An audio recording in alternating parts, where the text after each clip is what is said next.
Dr. Mary Katherine McDonald, welcome to the 21-Day Love and Abundance Challenge. I am so happy to be here. Thank you so much for A- having me. And we are very happy to have you here. Yay. Tell everybody who you are and who you help.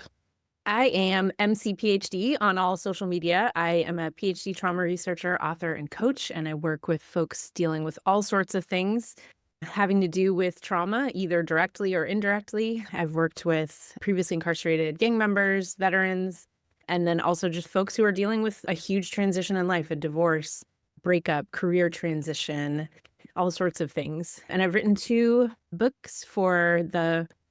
trade books. One is called Unbroken, that came out in 2023, and then The Joy Reset, which comes out in May of this year. That's so exciting. I'm I so know. happy for you. Oh, thank you. Thank you. You're That's going to next. be, Get ready. I don't know about that. We'll see. I don't even know what I would write on at this point. It's interesting because I've taken a shift in my content and I'm in this place now where I'm challenging the idea of attachment styles, and I always have. Yeah. Because with the labeling and stuff like that, I get really frustrated with it that I'm anxious. And it's like, yeah, you have feelings of anxiousness with somebody Right. who's inconsistent, which really makes you feel like, oh, this is familiar. I know what this looks like. I can navigate this. This really turns me on. There's a little bit of chemistry here. And then you say the ultimate statement, two of them, this is my type, and it feels like home.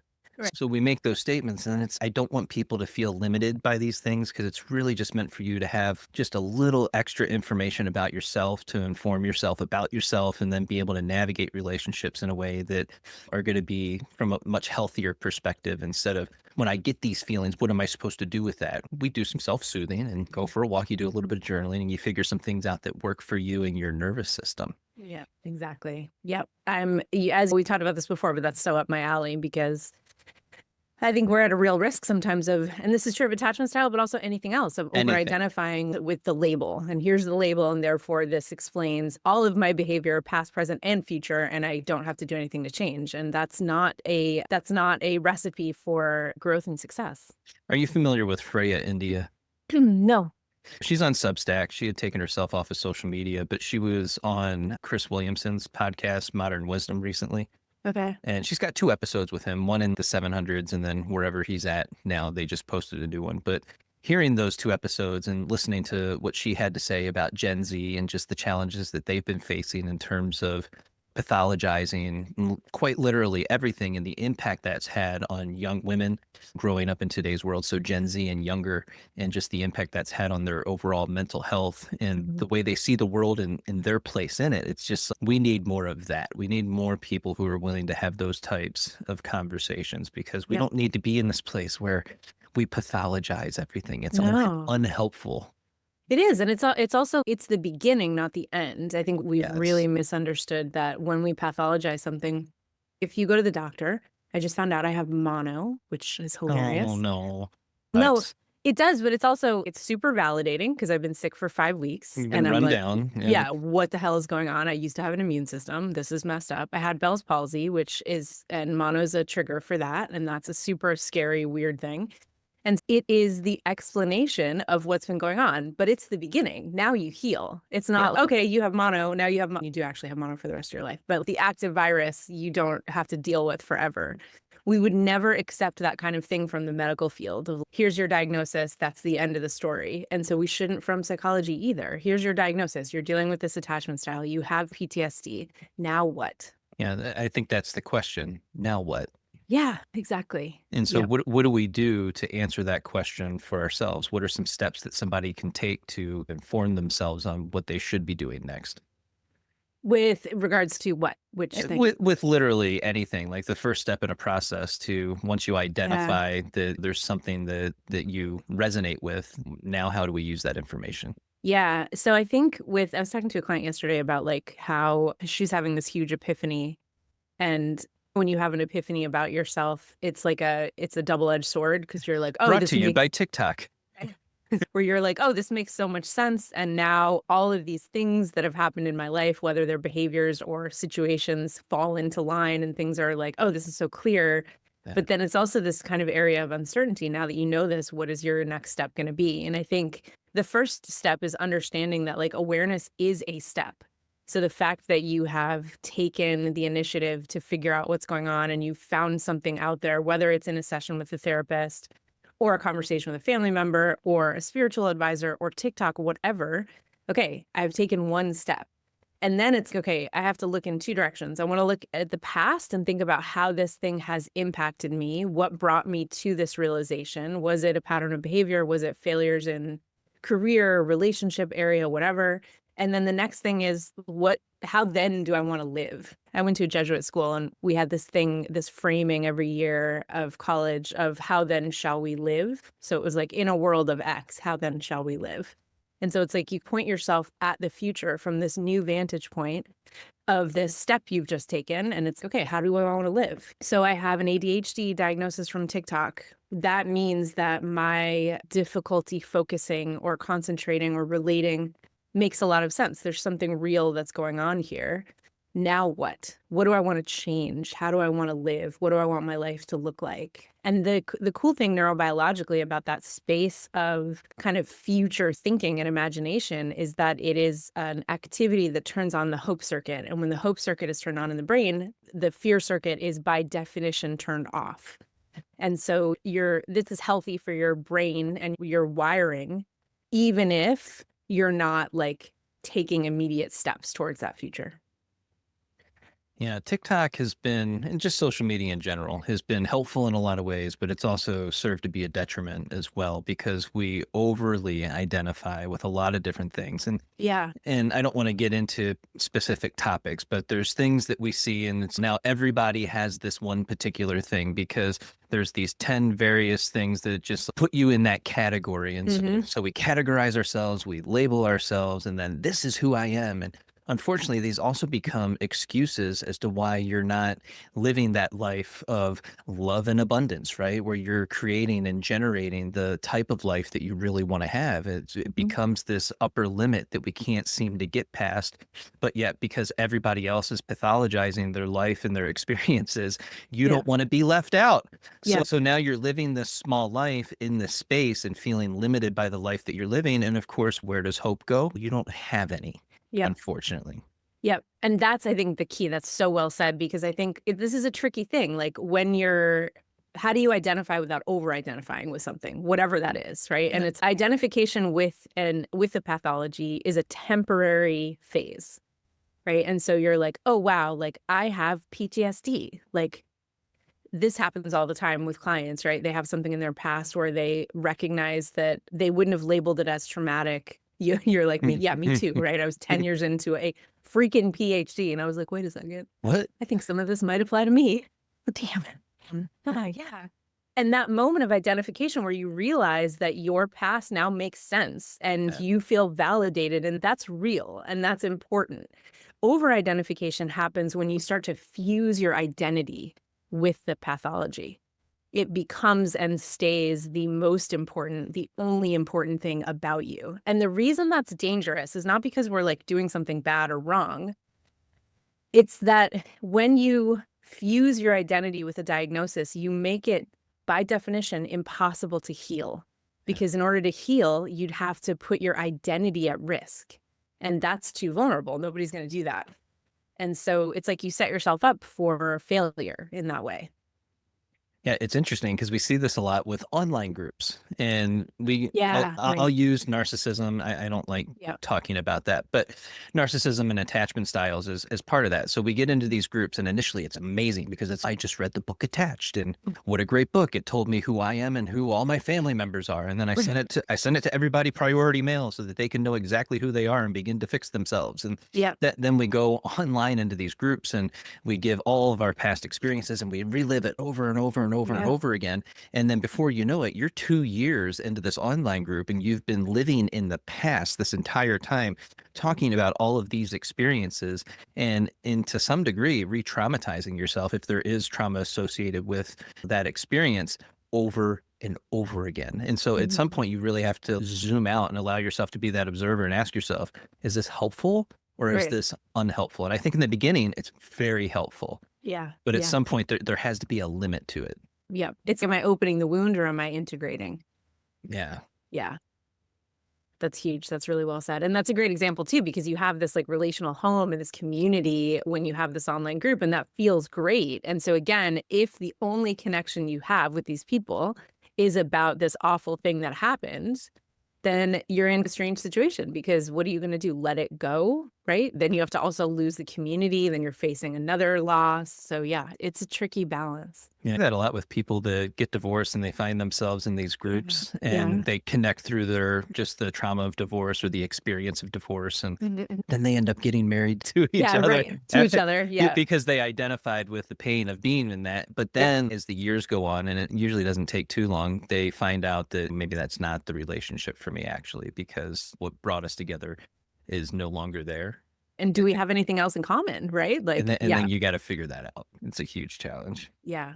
But it's interesting. I've been seeing this thing lately about, are you re-traumatizing yourself or are you telling the story in a way that's healing? And people really want like a pithy answer to that. Here's how to figure it out.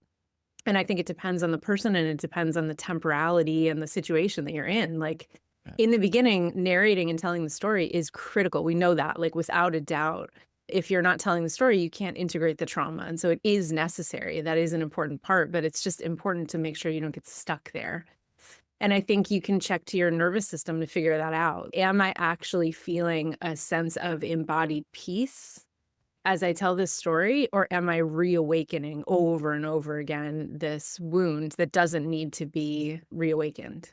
Yeah, it's so interesting because you'll see this with public speakers every now and then as they Mhm. get up there to share their story Yes. of whatever it is that they've experienced. And how do you begin to share and tell those stories without Mhm. integrating that part of the story in with it, that level of excitement or the fear or the anger or the resentment that kind of goes along with it? You can always hear it in the tonality of someone's voice, what they're still carrying with them Yeah. as they present you that story.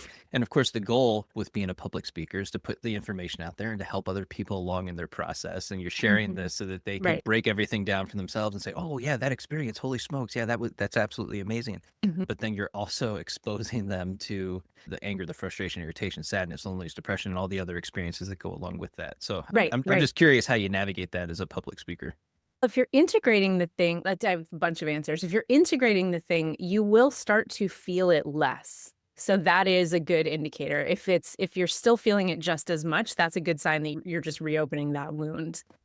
When it comes to me as like when I'm speaking in public, and this is true with clients too, and part of it is because of my work, I don't talk about anything in any public arena unless I have processed it enough to feel like it's safe to talk about without me getting reactivated. Because if I'm getting reactivated on stage, you're getting reactivated in the audience. 100%. 100%. And that's not responsible. That's not okay. The Jonathan Shea, who wrote an amazing book a long time ago called Achilles in Vietnam and then Odysseus in America, which were about reintegrating post-Vietnam, talks about the difference between coercive and non-coercive telling. And he was talking about these kind of like Vietnam listening groups that they had after the war, where there was a real distinction between people who were telling a story with the goal, and this is not conscious, but they wanted the people in the room to feel as they did in the moment. That's coercive telling. This is also something that happens on TikTok a lot. Yeah. Non-coercive telling is I'm telling you this story that I have processed and I can access in a way that I can stay in control of so that I can help you understand your own experience. Or I'm telling you the story because I'm in a therapy group and I need advice. But my goal is not to inflict it on you. You know what I mean? Yeah, so you do see this on TikTok a lot, and Yeah. people expect me to have more emotion about certain things Yes. that I speak on, and I don't have those emotions anymore, and that's how Right. I'm able to sit here and take you on this Exactly. walk with me and talk about this particular subject. Right. And they're just like, "Well, you seem so cold." It's like Right. maybe my storytelling is very matter of fact. It's blunt and to the point, and I don't add in a lot of fluff words or anything like that. But I think that's also part of what draws people into that experience because it does feel like a safer environment to navigate those tougher topics that we dive into. Yeah, yes. And I've gotten the thing where I've had people in my life who like peripherally know more than I'm sharing on social media about what's going on. Mhm. And they're like, "You're a fraud. You're not talking about the real stuff." And I'm I like, get "No." that. Yeah. What the heck? It's so what? Yeah. Yes. I'm a fraud. Okay. Okay. Yeah. Run with that. See where it takes you. You will stay on the peripheral, my friend. Exactly. But I'm like, I'm not talking about that because I'm not there yet. I Yeah. can't. I will probably, but it's not. And that's for me to decide, not you. What are Even that's why I've been hesitant to go on a lot of different podcasts. And when I do go on a Mm, podcast, there's usually a stipulation of things that I'm willing to talk about versus yes, when I'm not totally. willing. Yeah. Because people they want it all, man. They want everything, and it's not everything is actually meant for you. Yeah, exactly. And people don't understand that boundary, and that I'm sharing things that I think are relevant, that I think are helpful, that I think are going to be beneficial for you in the future. Now, how you Yeah, choose to use that information ultimately is going to be exactly. up to you. But by no means does that make you a fraud, because you're not sharing the entire story of a story. There's still Right. the parable is in there, right? The moral of the Right. story is still in Yes. there. You can draw and extract the information from that and get a ton of value from it. You should focus on that. Yep, exactly. Totally. It's so silly. It is silly. Yeah.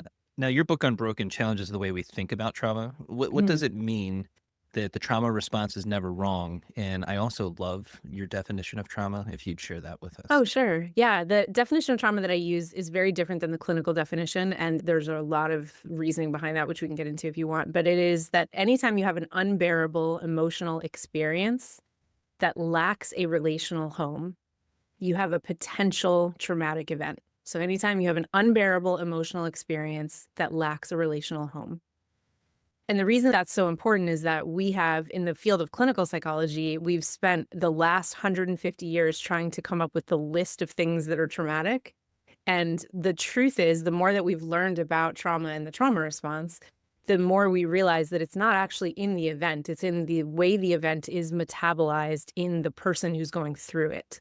So something could be traumatic for you at age 20 that wouldn't at all even be upsetting at age 40, right? It depends on where you are in life, and also this factor of a relational home. Do you have people in your life who can help you bear what was unbearable? That is the single most important factor for whether something becomes lasting trauma and whether you meet the criteria for PTSD or not. And I forgot the second thing. That was the definition of trauma. You asked something else. Oh, the trauma response. Okay. Yeah. And so the reason why I talk about the trauma response and the trauma response never being wrong is because what we discovered under the discovery of what trauma actually is in the body and in the nervous system, we found out that we come to Earth with a set of default responses to overwhelm. And this is the trauma response. So when we talk about fight, flight, and freeze, we're talking about this default set of responses to overwhelm that we come into the world wired with. The reason that those things exist is so that we can survive incredibly stressful situations. So this is an evolutionary advantage that we have that we then turn around and label shameful. And when we label it shameful, we make it impossible to heal from trauma. What's much more helpful is if you say, okay, here's a situation that happened.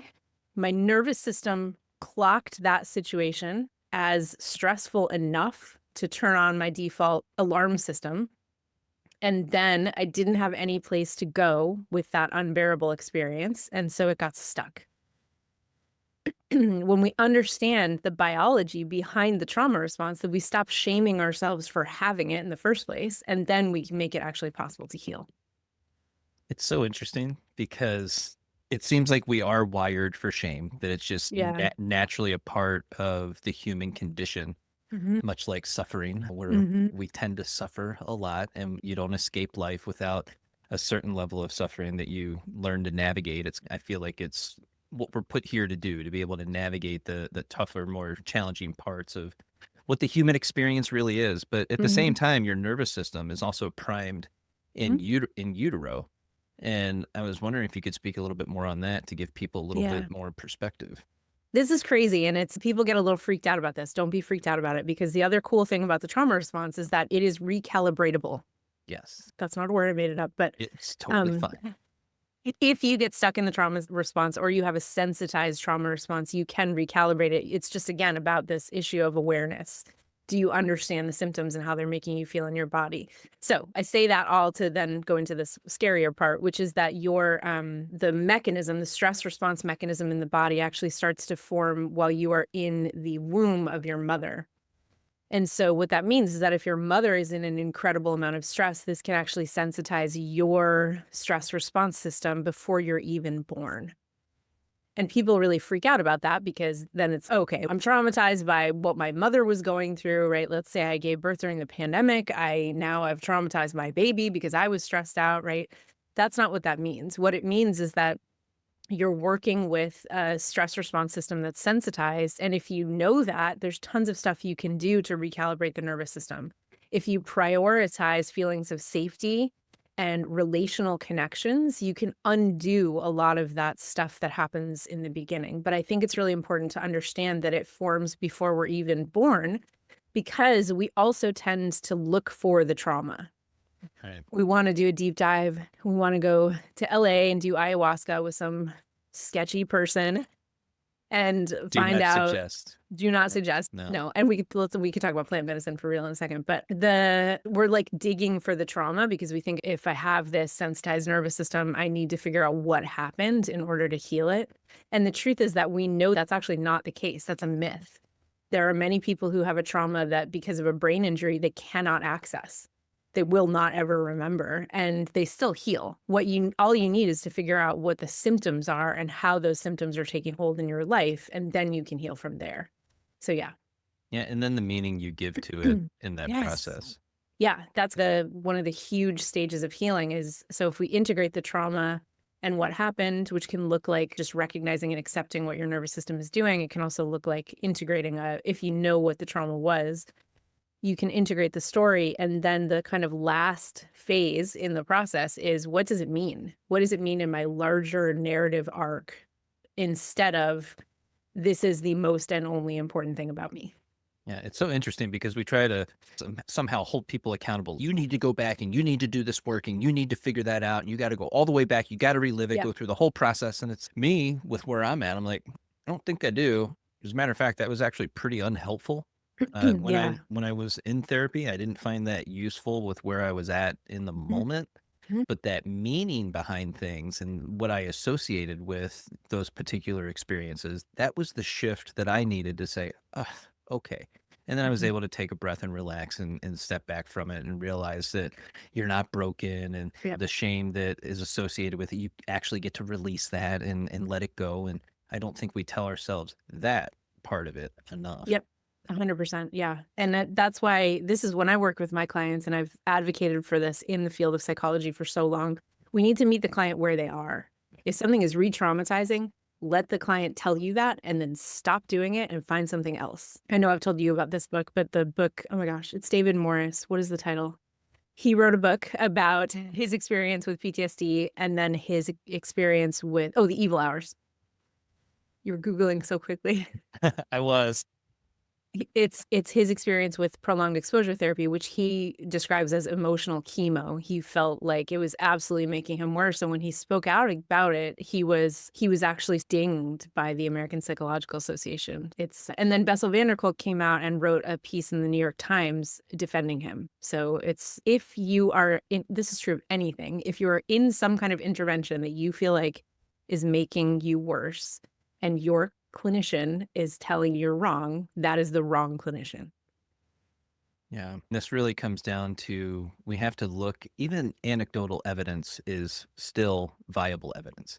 Oh, So, totally. so when you look at your life and your experiences and the things that you go through and what other people are going through, and there's just this root knowledge that we all have that we carry with us, it's the things that we agree to in the collective that it's okay, that's true.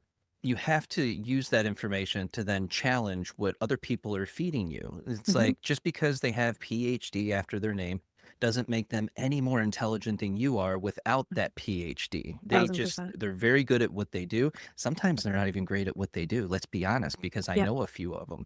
But you have to use your discernment and decide, is this, again, it just goes back to a very simple question. Is this helpful or is this unhelpful? Yep. But you ultimately have to make that decision for yourself. Yep. The worst clinician I ever saw was a Harvard-trained PhD who studied at McLean, which is a huge hospital in Boston. Like, his credentials were the most impressive they possibly could Yeah, be. phenomenal on paper. Yep. But absolute worst clinician, and would have done harm if I had stayed. Hmm. How'd you deal with that? I Just literally walked most out in the middle of left. the session. Let me tell you the story because it's really important. I think it's in the end of Unbroken, but I was going through an incredibly traumatic relationship situation that turned into a divorce. It wasn't there yet, but it was involving some aspects were really like beyond the pale of what's normal. Really disturbing stuff was going on. And I had seen this person twice. I think this was my 3rd session. And I sat down and he was like, "What's going on?" And I was like, "Here's the new stuff. I'm trying to unpack it. I'm not really sure how to orient myself, blah, blah, blah." And he sat back in his chair and he crossed his legs and he was like, "It's always the same shit with you, isn't it?" Okay. And I literally picked up my purse and stood up and I was like, "We are done here, sir." And I went to walk and he said something like, "Oh, this is classic." I don't know what the hell. He tried to frame it up as, "I was trying to do this and I knew you were gonna have that reaction and this is what we were trying to do." And I was like, "No, you've told me everything you need to know. Goodbye." And luckily, I've had the incredible gift of I've been in and out of therapy since I was like 13 and I've had incredible therapists, thank God. So that when this happened, I knew that he was wrong. There was not like a moment where I hesitated, but if he had been my first therapist, Not question that. yeah, who knows what kind of harm he would have done, right? Yeah. That's yeah. And I still don't know what his deal was or why he said that It's because that's interesting. outrageous. Yeah. Yeah.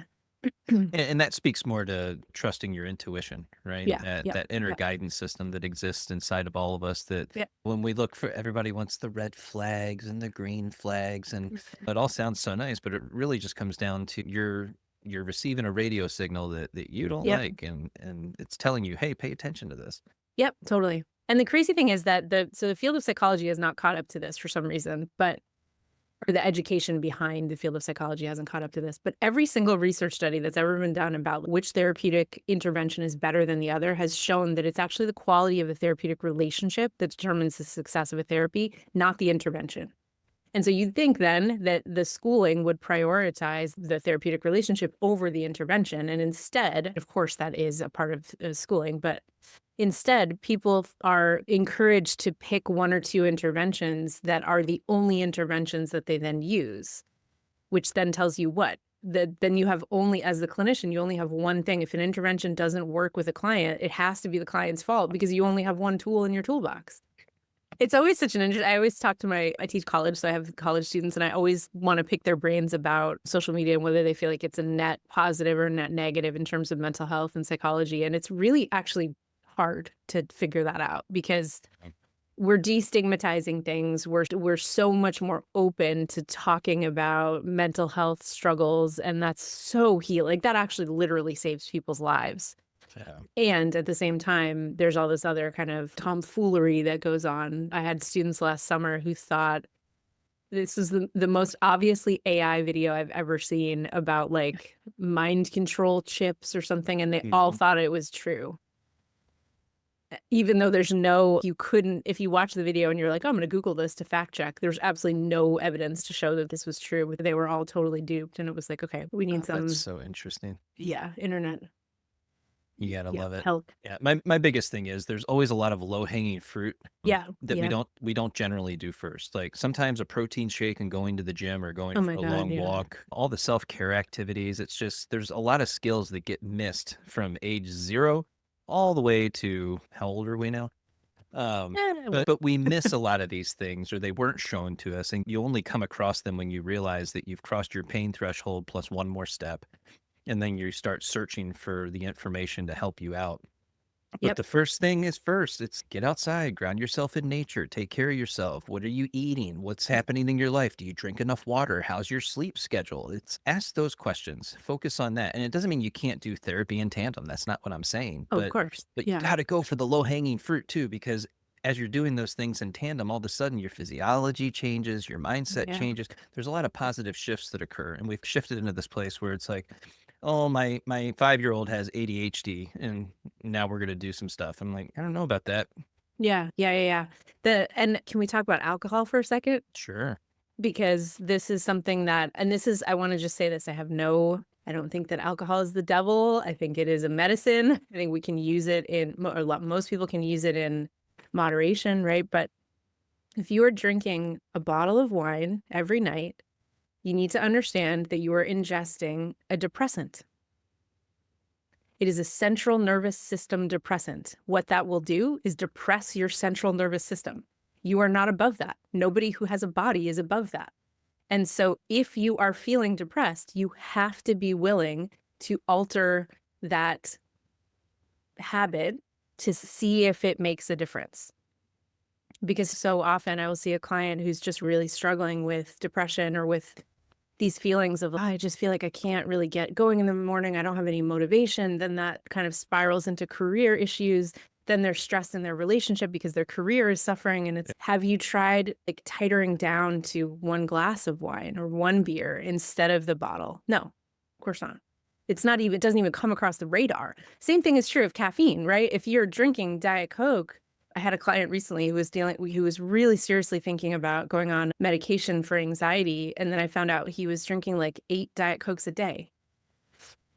That's an insane amount of caffeine. Could we try just for 2 weeks to do 3 Diet Cokes a day and see if that changes? If it doesn't, then cool, we'll talk about the medication. But like to your point, like what are you doing in your everyday life? What are your habits and are they supporting health or not? And there doesn't have to be judgment about that. It's not like, okay, alcohol is the devil, you can't ever drink, right? It's just that, are you even aware of what you're doing?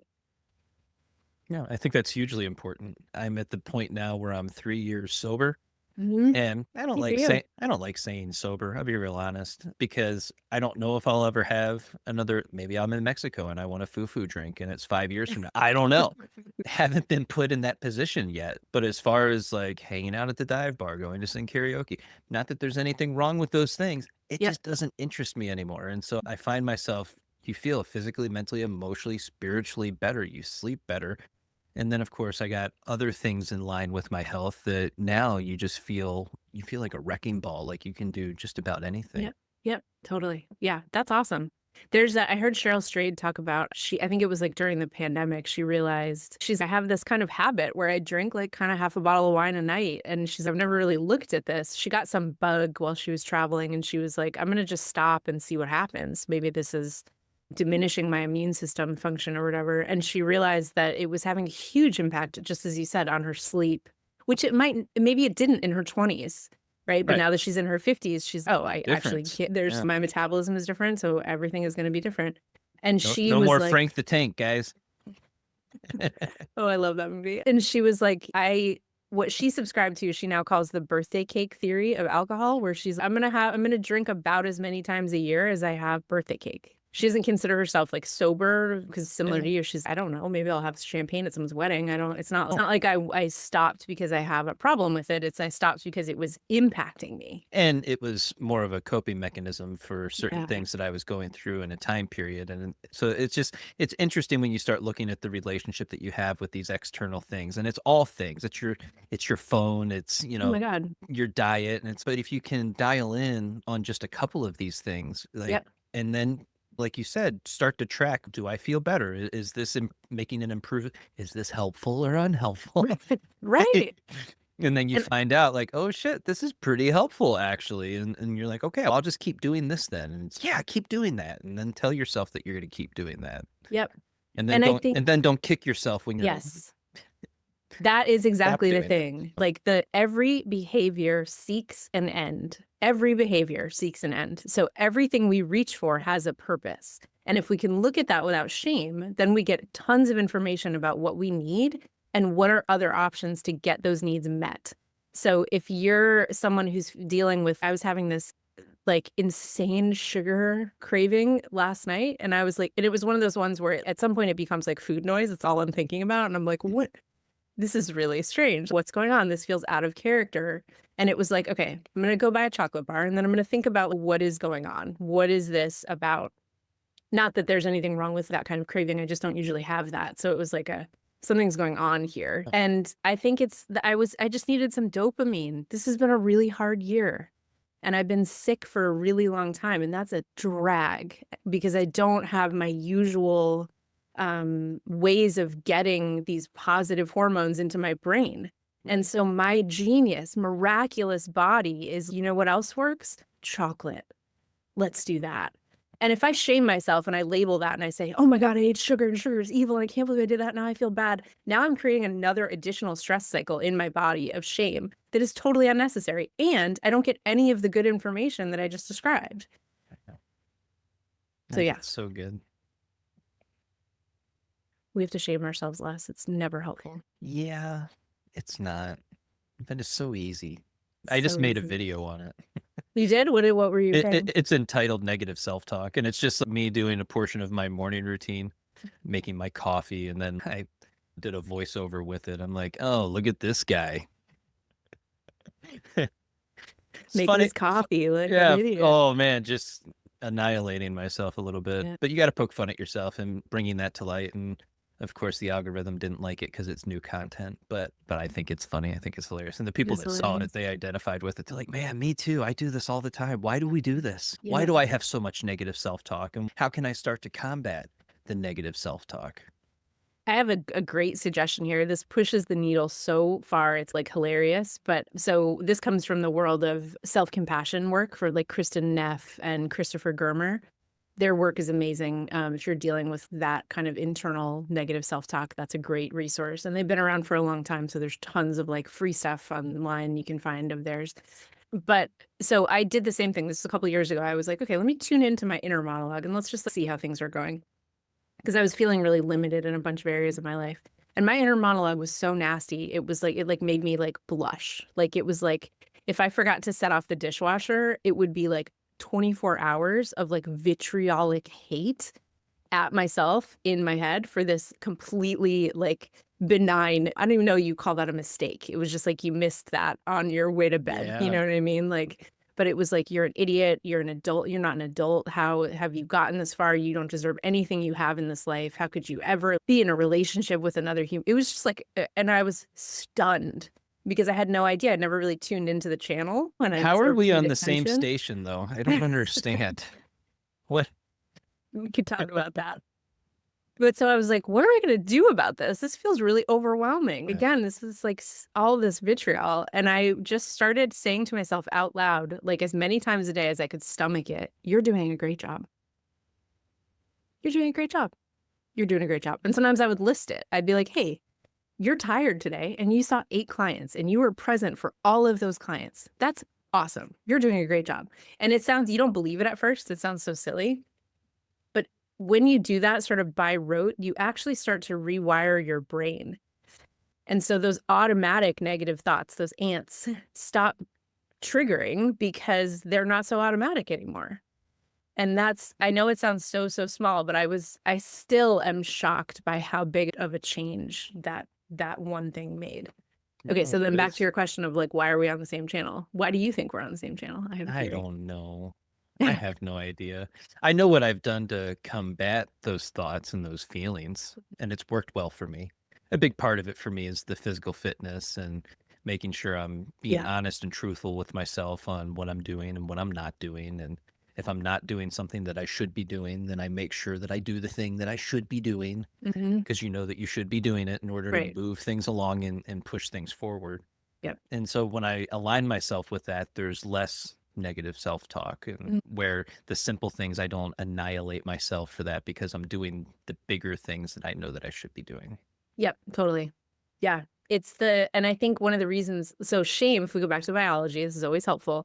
Shame has a purpose, right? We need it because if you think about like primitive culture, it's in your evolutionary advantage to stay in with the in group. If you do something that's horrifying to the in group and they ostracize you, your life is in danger now. That's not really true necessarily in modern society, but like we still carry those imprints from our primitive selves in our genes. And so shame has a purpose. It's motivating. It's supposed to get you to do something. Marinating in shame is not going to help. It just creates a stress cycle, which creates more inflammation in your body, which is going to make you feel worse and change everything and all this stuff, right? So Yeah, but when I you're thrive on it.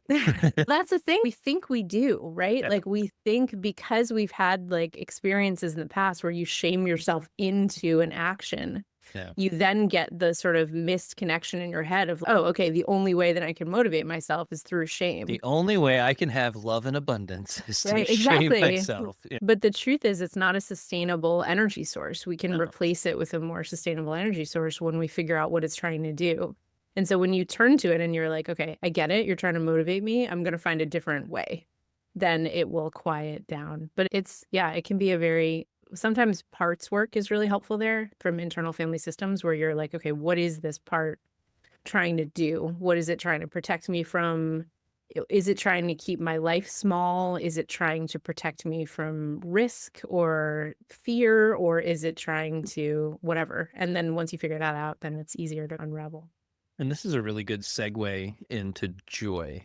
Mm. So I was hoping you could give us your best 5-minute monologue. It doesn't have to be 5 minutes, but on joy and what you discovered through your research and then ultimately developing the book. Yes. Okay. So the book is called The Joy Reset. And one of the things we're resetting is actually how we define and understand joy. I think that this is a word, and with joy, hope, imagination, all of these things that get bundled into the same sort of bucket.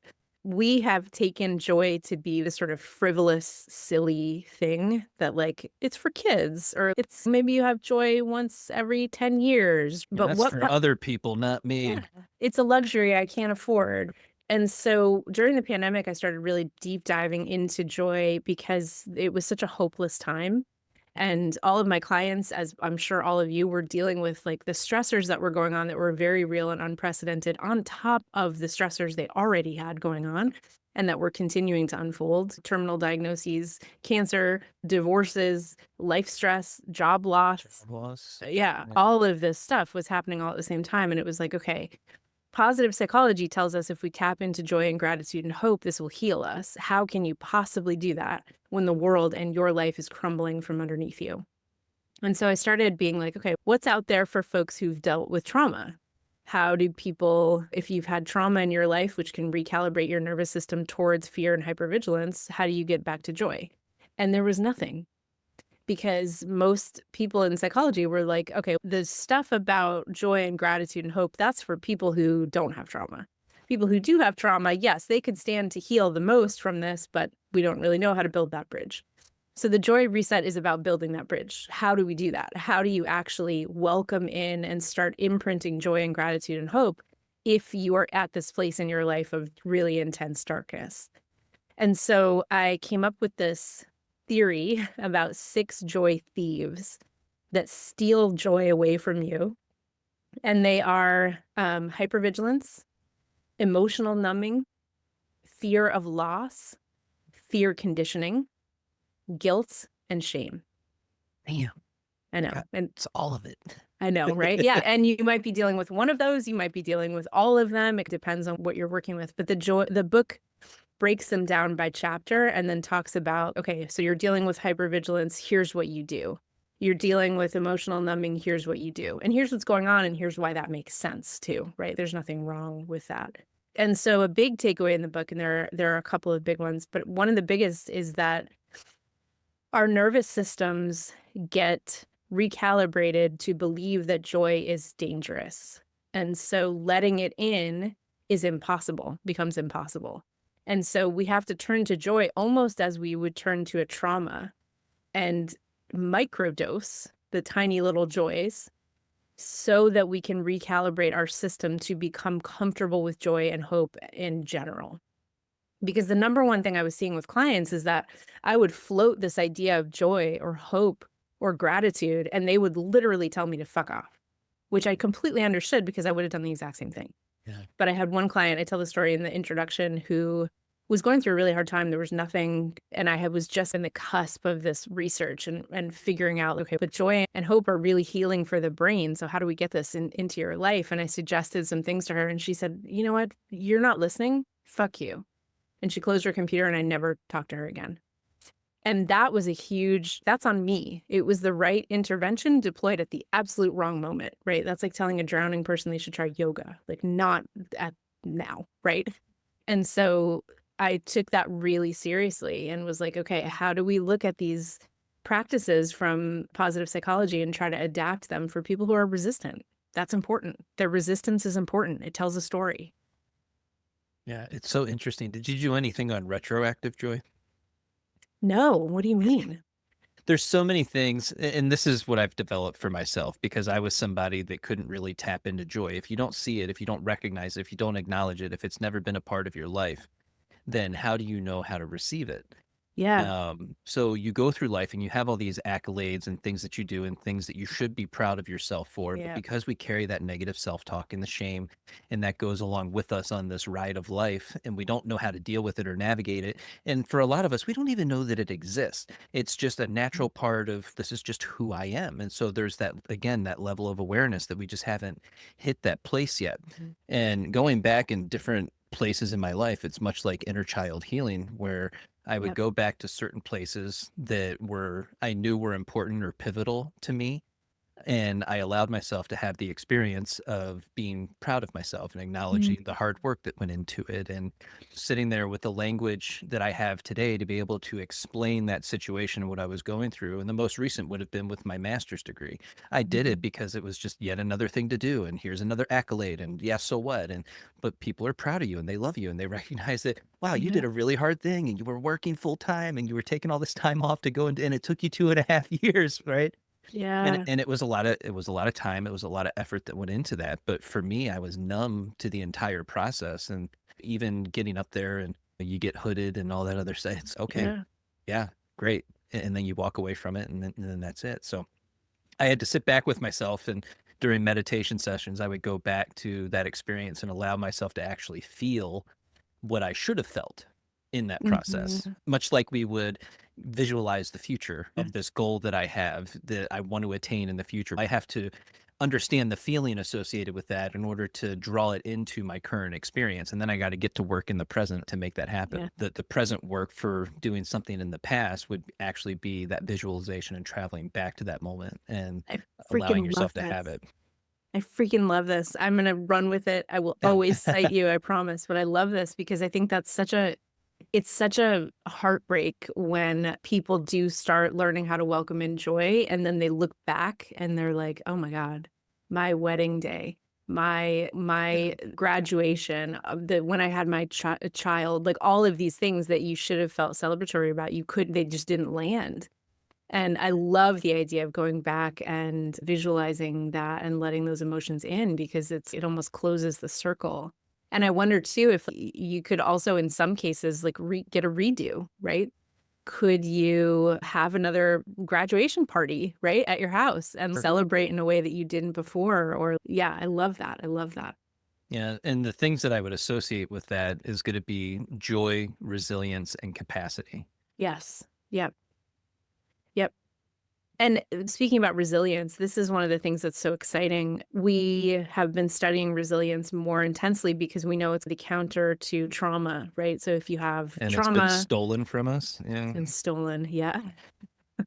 And so it's okay, what are the what's the neurobiology of resilience? And it's all in that same bucket, in that same circuitry of joy and hope and imagination. And those are things that become disconnected when your fear center is too active. So if you're in a space of hypervigilance and you're asking yourself to feel joy, that's like asking a sniper who's on duty to laugh at this reel from Instagram. Not going to happen, dude. This is not the moment. And so figuring out how to bring those things in will increase your resilience, which is something we all want. Absolutely. And of course, you bring up resilience, and we start talking about kids today and the challenges that they face and the things that Mhm. they're going through. And Yep. I really do feel like their resilience has been taken from them, which with that comes joy, Mhm. unfortunately. Mhm. And Mhm. so we have a whole generation with Gen Z and younger that just feel completely hopeless and lost, Yep. unfortunately. Yep. Yep. Yep. Which is that's going to have huge impact. It already has. Yeah. Um, And to and your point, the resilience really has been stolen. You have to we think about stress as inherently negative, but there's actually good stress and bad stress. And good stress is necessary for development. And so if your kid or if you don't have any stressors, you also then don't grow. We have this mistaken belief if I protect my child from absolutely everything, then their life will be sunshine and roses. And it's actually not true at all. yeah, it goes back to that conversation of do hard things, right? You got to do hard things, but people don't Yes. want to. I don't want to do hard. No, nobody wants to do hard Yeah. things. Right. That's not the But point. when you Yeah. do that and you prove it to yourself, I can do this hard thing, and now that thing's no longer hard because you did it or you've done it multiple times, and now it's just a habit and something that you do naturally. That's the process. That's that. So with the time that we have left, I think we're hitting our limit. Yeah. Um, What does the phrase love and abundance actually bring up for you? Oh, so much. The phrase feels a little scary because I think that these things, love and abundance, are really loaded. And when we're in a moment in our lives where we don't have one, the other, or both, we again turn to shame and shame ourselves for the circumstances and for failing. But I think that life is an invitation, and if we could reframe love and abundance as invitations rather than expectations, then we reframe the whole entire thing. And if you look at your life and think about what invitations do I have to love and what invitations am I offering to love? And the same thing with abundance, then I think that you would meet a lot less resilience, a lot less resistance, and a lot more, Resistance. Yeah. yeah, I a absolutely lot love more that. possibility. Yeah. Think of it more of an invitation. Yeah. I'm inviting in $1 million anytime now. So Listen, absolutely. it's Let's go a billion. Let's just go straight for the I'm not Alex Hermosi. I think Jason Smith can make $1 million. absolutely. Absolutely. Yeah, why not? Let's check out some of these comments. Yes. Sheree says, what if I like talking to my therapist, but I know I need something more structured? Any suggestions here? Okay, that's a great one. First and most important thing is to bring it into the room. Always ask your therapist and reflect what's going on. That can feel awkward, but it's great practice for the rest of your life. And therapists are trained to take that feedback. And hopefully we'll be able to, as we talked about before, that's not always the case, but they might be able to offer something more structured within the therapeutic relationship that you already have. So if you haven't brought that up to your therapist, highly recommend that you do. If you are finding that your therapist doesn't, maybe you've already said that and your therapist just doesn't offer anything more structured, I think you're at a fork in the road where you decide, are you getting enough from, so when you say, I like talking to my therapist, are you getting enough value to stay with that person? Because you could also find more structured options and continue with that therapist. Or you could ask them to suggest some more structured options and go try those instead. And of course, none of this is advice, guys. So make sure you use your discernment in whatever decisions you make for yourselves. Yes. Disclaimers everywhere. Yeah, absolutely. Before the video, at the bottom of the video, it's everywhere. So then Connie says, sometimes it can be difficult to figure out the what is going on piece that drives certain behaviors. What are some tools to use to get to the root of the issue? Oh, that's a great question. I think we are not taught to go to the source. And so none of us know how to get to what is going on. So that completely makes sense. I think it's a lifelong practice in figuring out what is happening with you. I think the first most important step is to be able to look at your own behavior without shame. And so analyzing what you're doing, even if you think about like maybe stepping outside of yourself and putting on like an anthropologist hat and being like, oh, what is Connie doing right now? Okay, Connie is staying up super late watching TikTok, even though she has an 8 o'clock meeting and she said she was going to go to bed early. That's interesting. Let's put that in the file and see if it comes up again. Okay, that seems to come up. Then you just start to notice patterns. Like that seems to come up when I have felt really impinged upon at work and like I don't have any time to myself. That might be me staying up late watching TikTok to get revenge, to take some of my time back and have some enjoyment and laugh instead of feel like my Does feel time is that someone way. else's. It does. That's called revenge That's horrible. procrastination. Totally. And then it's okay. So without shame, what could I do? Let's say maybe maybe I want to change that behavior at least some of the time. So what can I do instead? Well, maybe I can notice earlier in the day that the time isn't feeling like mine and I can take a structured break. And here's what that would look like, right? That's just one example. But I think getting the information out on the table and then looking at the patterns that are involved then gives you a ton of information again about what you're doing and what you need, and then taking that need seriously and figuring out, okay, what are some things I can do? How can I increase the options here so that I'm not just always doing the one thing in a way that feels compulsive? And then iPhone user says, talking to myself like I would talk to my daughter usually stops Oh, me in my yes. tracks. Yes. Yeah, it's Would you so ever grim. say this to a loved one or a friend? Ask that of your inner monologue. Usually the answer is, holy shit, no. No, it wouldn't even cross my mind. Yeah, I did a video on that the other day, and I said, looking at your younger self, and for me, that would be Yeah. a bowl haircut and chubby cheeks. Oh, yeah. Would you say that to that little fella? Probably not. Probably not. Yep. Oh, there we go. Connie says, I've recently realized my bad habit of waiting for the other shoe to drop is my thief of joy. Oh my God, yes, Connie, absolutely. It You're is not that. alone. No, you're not alone. That's that fear of loss slash fear conditioning It's going to our be taken nervous away. system. Yep, exactly. You learn that your joy is temporary, that not only is it going to be taken away, but it's going to be taken away and then it's going to be smashed in front of you. And so, of course, the safer thing, the adaptation is to not feel it or to just feel it a little bit, but then always be looking for the other shoe because then you can prepare yourself. And there are, yeah, definitely ways to, again, recalibrate that fear response. It just takes a little work.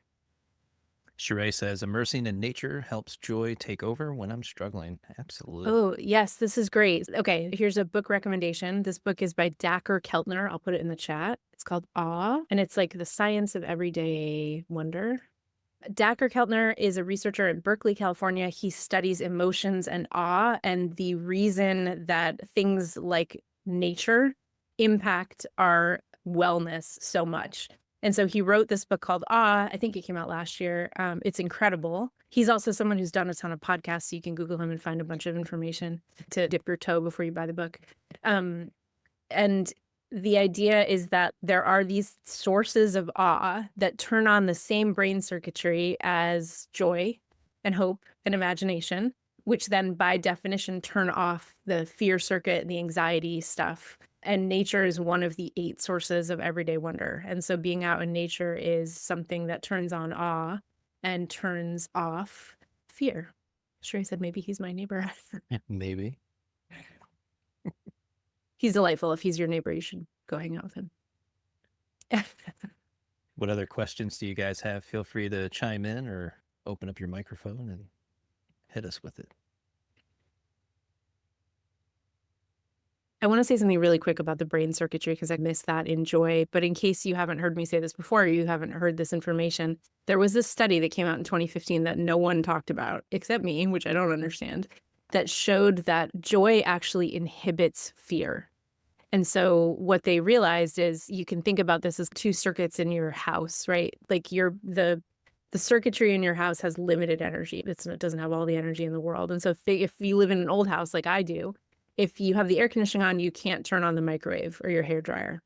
And the brain works the same way with joy and fear. If your fear circuit is on, your joy circuit is off. And so again, if you're in this hypervigilant place in your life or you've had a lot of trauma or things are just really stressful, you can't access the joy and hope and imagination stuff unless you learn how to recalibrate the system. But the same is also true. If you're doing tiny little joys, if you're noticing tiny little things in your immediate environment that trigger a little spark of joy, if you're doing that every single day, every minute that you do that is a minute that your fear circuit is offline. That's pretty cool. That is cool. All right, guys. MC PhD. Ta-da! Thank you so much for being here today. Tell everybody thank how you. to reach you and to work with you. I am at MCPhD all over the internet. You can just search me, and you can also find me on my website, which is alchemycoaching.life. And then don't forget to check out all the different podcasts that she's been on. I saw a clip with you and Mel Robbins recently, so that was very cool. Yeah. Those are always fun experiences to have. Yep, that was a wild time. Yeah, very cool. Yeah. Hey guys, can I ask a quick question? So it's great to hear you talk about the childlike wonder and awe and nature and all of those things. I have a little bit of an impulsive side of me with the whole awe thing. Like I can get all into the awe. Yet if I'm not in that, so when you said all of that, that keeps the fear away. I can see that I don't have any fear in those moments. It's a beautiful moment when I can be like, I teach human, you can't see on my screen, but I teach human anatomy stuff. Oh, fun. And like the body absolutely is just beautiful to me and how it all works together and all of that mess. But then when I get out in the nature, how all of this is all working together is also very intriguing. And I have no fear in those moments. However, I start interacting with other people Mhm. and the fear sets in that I'm in the way and I'm saying stupid things just like I'm doing right now. So the fear is creeping up at this moment. But like, how, and I try to combat that fear in those moments, not when I'm in the awe moments, but in the fear moments with stupid humor. And it's Yeah. almost impulsive. People throw like a stupid joke in there just to like break the awkwardness. Mhm. If I can make someone smile, then I've done my job and maybe I'm good enough at that point. You know what I mean? Yeah, totally. I Made don't you know smile. how Now you can't hate me. Mhm. combating that people pleaser. Gosh. Anyway, I'm at least my attention is on it now. I see when I'm doing it and I love that. But how to balance do you think there's a way to balance the awe Yeah. so I don't have to make people, I don't know, Yes. some big dumbass joke in the middle of something just 100%. First of all, I think you're doing a great job. And I think that humor is an incredibly powerful emotion. It's subversive, it's smart, it's a genius. This is all really good stuff. And so I'm saying that all because it's not an either or. I don't want you to give up humor, or give up wit, or give this up, or label it as this is a stupid thing that I do because I'm scared. It's a genius adaptation and it's socially positive. Right. So, a key part of what keeps us feeling okay in our nervous systems is relational safety. And what you're describing is that you really struggle with that, right? Vulnerability feels like a threat to your nervous system, which is why the fear circuitry is turning online and taking over. That's just where we start, right? That's the beginning. The thing that I think would be really helpful to do is figure out, number one, are there sources of that in your past that you want to unravel? If not, that's totally fine. As we talked about, you don't always have to go into the past to heal. And then it's okay, how can you almost put yourself on a program like you would for anything else that you would do in your life, right? If you wanted to lift 150 pounds, you wouldn't just go to the gym and pick up the bar, right? You'd be like, okay, I need to start with 5 pounds and then 9 pounds and then 12 pounds. And then I would go up, right? Micro dose vulnerability. Is there anyone in your life that you feel safe with? Okay, what does that safety feel like in your body? When you're vulnerable with them, how does that land? Does it feel okay for a while and then an hour later you freak out? All of that is just kind of information for the file because that's your map for feeling safe relationally. And if you don't have anyone, what would that feel like, do you think? What are some models of that you see in the world? What's an example from a movie of like vulnerability that ends up working out really well? Marinate on that and think about how could I have some of my own vulnerability? And then put yourself on a program. I'm going to share in a group like you just did today, a vulnerable question, even though I'm scared. That is awesome. And we all learn from your question. That's huge. Right. So imprinting that and then taking that as, okay, I tried that. What am I going to do next? Low stakes ways of increasing your exposure to vulnerability will help you chip away at that fear. was just trying to tag some awe into that somehow. I don't know. That could be a thing. Adding even maybe this is bad, but the behavior side into it. What am I feeling off of this person? Bringing some awe Yes, into that part absolutely. to shake that fear so that I can be my authentic self rather than a jokester. And Yes. Google quantum entanglement and yeah, learn about how like we are energetically entangled in ways that we can't track and trip out on that and then tell someone about how that makes you feel. Like I don't think that's bad at all. I wasn't going to add that in necessarily, so I'm glad you did. Why not? Weird. But a shift in mindset would be that we're collaborating, we're co-creating. And when you can start to see people as a collaborator and a co-creator, then you find yourself in this place where you're more aligned with your intention, right? And your intention and your integrity is something positive and healthy and fun and kind and loving. So you're aligning with that, but not everybody is going to align in that with you. And so being able to recognize the experience that we're having with other people when it's out of alignment right? Mhm. Is not something that you have to take personally or turn back on yourself or say, this isn't, I don't like this experience. It's okay to acknowledge and recognize all that. And when I started making that shift and how because you and I are collaborating today, and this has been Mhm. a beautiful experience, Mhm. but I've had other collaborations recently that were not good experiences, Mhm. but I don't take that personally at the Right. same time. So right now I can tap into the awe because I love the way that your brain works. And so we have these Oh, thank wonderful you. conversations and we go back and forth and it's super collaborative and it feels really good, right? It feels good to Mhm. my nervous system. Right now I feel phenomenal. But then again, there's other places where we collaborate with people where you're not going to have that. You're not going to feel that. And it's okay that exists because you're not meant to have that necessarily Yeah. with everybody in every situation. Yes. 100%.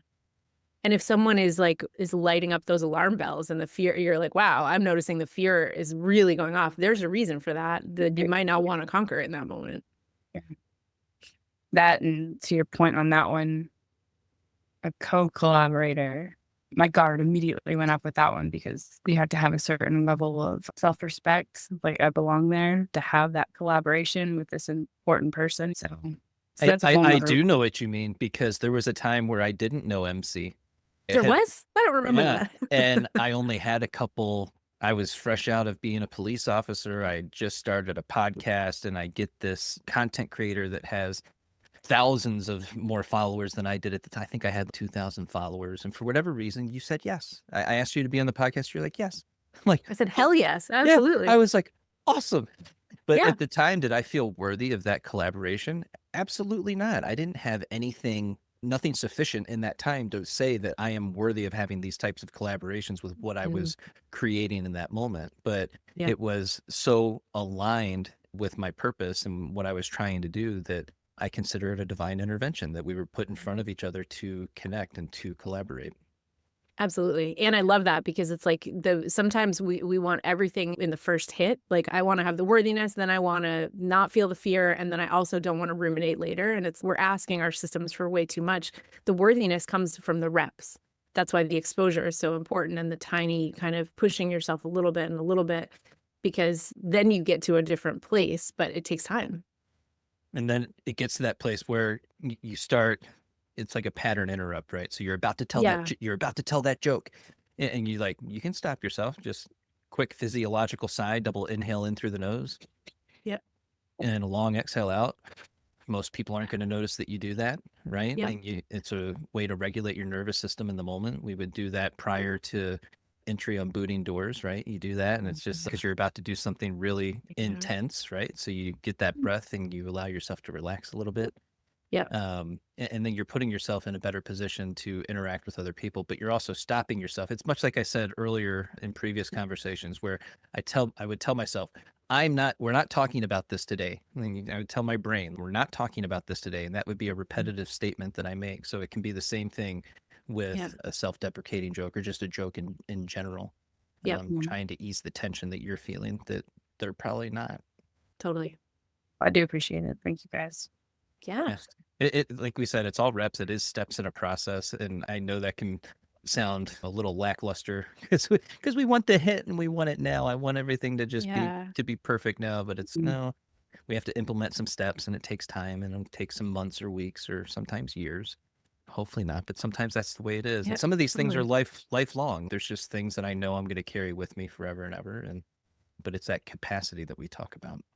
And you see the progress as you're going, right, Yeah. too. So it's not like you'll feel this way until 2 years in when all of a sudden you feel, like, amazing. You feel a little "Oh, wow, it's a little easier now. It's a little easier." Yeah. I appreciate Reps with people that are not already in my close vulnerable circle is not my jam. it. Well, I get it. Listen, yeah. As an introvert who has to put their face on the internet every day, I get it. Yeah. All right, guys. Thank you so much for being here today. MC, thank you so much. Thank you so much for having me. This was so fun. Thank you all.